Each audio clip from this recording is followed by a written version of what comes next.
I hope you're all doing well. As always, a little bit of a quick video on Wednesday. Wednesday's always the day that I struggle to get a video done for you guys, but I do my best. So we're going to go over this. There's a few subjects I want to talk about today. Obviously, another really good day in the market, by the way. We'll be looking at a few of those stocks that are absolutely smashing it at the moment. And I'm going to talk about a potential Chinese stock that actually caught my eye. It's been catching my eye for a while, but they reported earnings the other day, and I looked at those earnings and went, wow, they were really, really good. And I think if you look at what numbers they're doing, and if they can carry on doing those numbers, it looks like a really good opportunity. The ultimate question is, can they carry on doing those numbers, I guess, is the ultimate thing.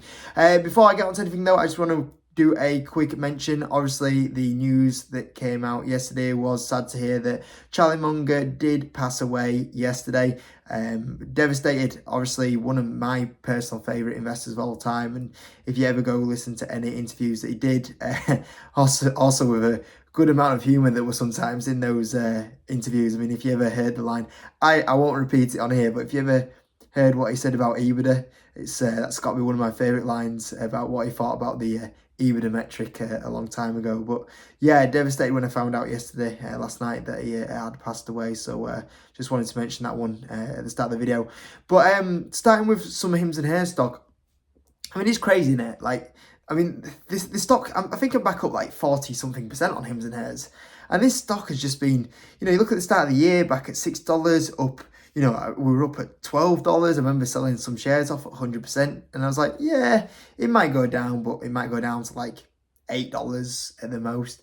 And so I'll just take some profit off the table. It didn't do that. It went all the way back down to like $6 or even $5. Jeez, I didn't actually realise it went down to $5. It went down to $5. You know, back buying Hims and Hers shares at $5, which I can't believe. And then within like a month's time, then we're back up 50%. I mean, unbelievable. Like, the stock market is unbelievable, isn't it? Like, when you look at the company and inside the business, you'd think financially this company's up and down like a yo-yo, but it's not. You know, you look at the financials of the company and they're just steadily increasing nicely, but with the share price, you'd think like the financials are all over the place, which is just, it's absolutely insane. You know, that's the stock market, guys. You know, the stock market, the crazy thing about stock market is that sometimes, because valuations move that much, you can very quickly overnight go to a stock that is crazily overvalued, and that stock can go to crazy undervalued and then back to overvalued. Like, it's you know, imagine if house prices move like that. You know, your house, one day you went to go value your house and it's like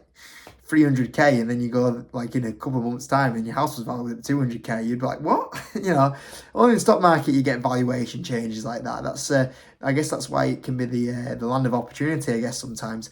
MercadoLibre, one of my big positions, I think it's around my 5th biggest position. As you know, obviously I'm heavily more weighted towards the US stocks. I personally, in my opinion, I've always thought you should be more heavily weighted to the US stocks. And MercadoLibre is one of my largest positions. I think it's around about my 5th largest position. And another really good performer. I don't really mention this one on the channel at all that much. I don't really get much interest, but it should do, because it's an absolutely amazing company that's absolutely smashing e-commerce and fintech in Latin America, and up 94% year to date. Obviously, obviously the king really helps why I've smashed the market this year, but another one when you got another position that's such a large position, and I mean that one's, I mean, what's Hims and Hers has got to be up year to date, surely. Yeah, Hims and Hers up 38% as well, but you know, MercadoLibre as well up 94%. Absolutely amazing performance. I mean, in the last month alone, once again, you know, you got this stock up 33%. A lot of analysts are coming out, you know, following the share price as they do. Oh, share price is going up, let's hike up our targets. You know, as soon as that share price starts going down, there's a bit of negativity, they'll all start chasing on the way down as well. But as these high price targets keep coming out, they keep hiking up the share price. But hey, we're not really bothered about what analyst targets are. The main thing is you look at the financial performance of the company, and it's been a cracking year for this one. Mentioned this one on, was it Monday I mentioned this one? I feel like I mentioned it somewhere, but I can't remember which video I mentioned it on. I'm not sure now. But I mentioned JD Sports are going to be reporting. I don't know if it was on Patreon. I mentioned JD Sports are going to be reporting, and I said that this has been a bit frustrating because this company's had a really good year. And the thing is it looks a little expensive at 41 times earnings. Realistically, it's not. It's down at like 9 times earnings. And all of a sudden, when the charges have gone out of the company, you know, you look at that and go, oh, 9 times earnings, it looks cheap now. But if you look at the actual proper numbers they'll do in a couple of months' time, it's 9 times earnings, which is obviously fantastic. And the really good thing is that this company has financially had a really, really good year. But yeah, you look at the share price, and really since February, it's not done it. I reckon it's probably negative. Oh no, it's up 21% year to date, so it's not too bad, I guess, really, when you look at that point of view. But it's been on a downtrend since February, and you're like, well, why? Because the financials have been really good, and it's been following this stock, Foot Locker. And as you can see here in February time, when this stock kind of peaked, where we're at February time, boom, it's gone down. JD Sports has followed it, which has been frustrating because Foot Locker has had a terrible year, and JD Sports has been following it. It's like, stop following it, because, and investors, stop been following it, because this is a bad company, and JD Sports has been a good company this year. Like, the financials have been unbelievable compared to this company.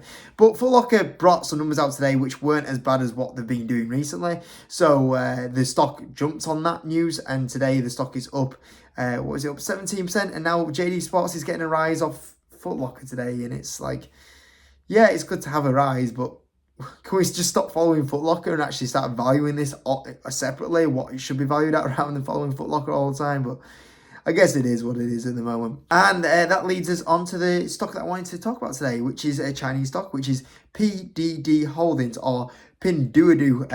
I think that's exactly how you say it. Pinduoduo? Yeah, I think we're about there. So they've changed, obviously, the actual overall name is currently PDD Holdings. Chinese stock, ADR.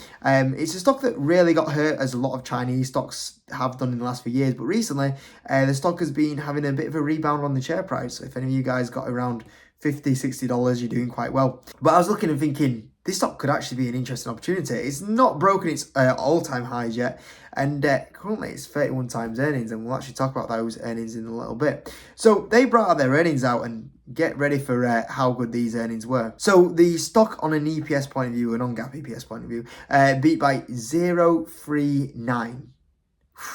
So they did 1.55 and beat by 0.39. That's really good.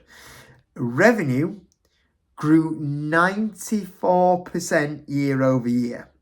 They did 9.4 billion, and they beat by 2 billion in revenue. How good is that? And you got to remember, this is a company trading at 31 times earnings. I mean, obviously, it had the little bit of jump on the share price from these earnings, 18%, which I thought maybe it should have been up a little bit higher than that. But 31 times earnings for a company that's just grown 94% year over year, beating EPS by this much, beating the revenue by like 20%, EPS by 20%. That's not bad at all. And I was actually looking at, okay, are analysts going to get this wrong even more in the future? So then I had a look at the analyst expectations, and I've realised that, like on Simple Wall Street, for example, it wasn't like this the other day, but I think when they brought the earnings out, but they've actually pulled off all the forecasts now, because they've realised, oh, they're all wrong. So the forecasts are going to get hiked up massively going forward. And I was like, wow, like they've actually had to pull them off, because they were like, these are going to be way out of line. And, to put it into kind of example, if you look at the revenue increase, we're up to 68 million, and obviously this is in RMB. Now that was for the 3 months, and looking at it, there's not really a kind of period of time where there's a big boom in this stock, so it seems quite level, really, for PDD on a financial point of view. And they're doing 68 million. That is towards nearly already half of what they did last year, which is crazy. So you start thinking, even if they don't grow anymore, which they will do, you're talking about they're going to be up to 280 billion. I think I said million a few minutes ago. 280 billion, which is crazy. And then from a profit point of view, they've gone from 10 billion up to 15 billion. Now, same again, if we assume no growth once again, and we just say they do 4 quarters at 15 billion, that's going to be around 60 billion in earnings, a 20 billion increase. So like I said, the company at the moment might look a little bit expensive at 31 times earnings. You've got to lower the multiple because it's Chinese stock and everything like that. But if they're growing 100% year over year, and the profitability is growing that much, this company is going to be like, on a forward earnings basis, you're going to be like sitting towards the teen range of the forward earnings for this company. But yet, your forward earnings, and yet you're growing this much. And I was thinking like, hold on, so you're telling me I could get this company for the same sort of valuation of what JD.com is? I currently own JD.com, and I think it's a good company, and I think, it will do quite well. But not as well as if this company is growing at these sort of levels, which is a crazy thing. Now, the thing to probably worth mentioning is a lot of it is coming through this new platform, which is Temu. If you currently look at the App Store, so I've got the US App Store up here, it's currently number one ranked at the moment, and it's growing rapidly, it's expanding rapidly. And Temu basically was created in only 2022. This part of the company is only really a year old, and it's kind of a bit of a battle with Shein that's going on. And obviously Shein, I don't know if you saw the other day, they're actually looking to IPO. I think they're actually IPOing at like 18-90 billion, which is one of the biggest IPOs that we've had for a long time on the market. But obviously they're looking to IPO, and obviously Shein have done amazing in the last few years. They've took a lot of market share, they've grown rapidly, and if Temu's only a year into that life cycle, if they can somewhat keep up with Shein, that's going to be amazing growth that they're going to create for PDD in the next few years. Now, that also does work to the point of view is with this sort of company, it does make me a little bit nervous around these sort of stocks because I don't think there's much of a moat. There's always a bit of controversy around it, but it's never been enough to kind of limit it. You've always looked at Shein and we've known the stuff that they've got on in the background. Temu probably up to some of the same things, and it's definitely got a little bit of a risk to it from that point of view. But they seem to always get away with it. We've talked about like how they've got away with certain things. We talk about Boohoo, for example, and Boohoo gets all this stick for labour issues, but realistically, Shein and the issues that they've had, but it gets no mentioned and they don't really get that much criticism for it. Everyone goes, oh, yeah, but it don't make the major news headlines. Boohoo does something wrong, what's on the headlines. So you don't never really get that kind of like big backlash with it, even though we know there's a few issues with it. And it's like, well, if that's always going to be the case, and they can basically copy what Shein have done in the last few years, and this company keeps growing at, obviously, I don't know if they can keep up, what they've been doing, that 100% growth or 94% growth for, the next 3 or 4 years. But even if this part of the company grows at like 30-40%, or the overall revenue grows at 30-40%, that's probably going to be way higher than what analysts were predicting originally. And that goes to the profitability. It looks quite interesting. Now, like I said, my only concern is with these sort of companies, I don't think there's much, I don't know how much of a moat there is around it. I would say it's a bit of a limited moat around it, and that's obviously something to be careful with. But I looked at this and I looked at the valuation and the growth, and I thought, it's not actually that bad. And then when I also considered that I have a position in JD.com, and I was like, realistically, this company is going to be, 18 times earnings in a year time? And it's only 30% more expensive than what JD.com is, but JD.com are growing a couple of percent a year.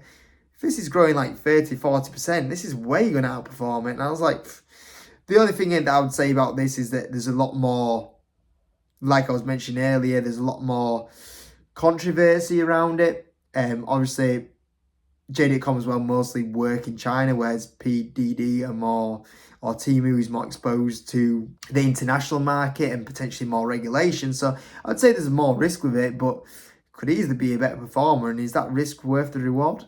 I don't know. And the crazy thing is when you look at Temu, really, is that, we looked at how the success of Shein. When we say that this company is only a year old and it's having the success that it is kind of having at the moment, if they keep up this success for 3 or 4 years, it'll be very good.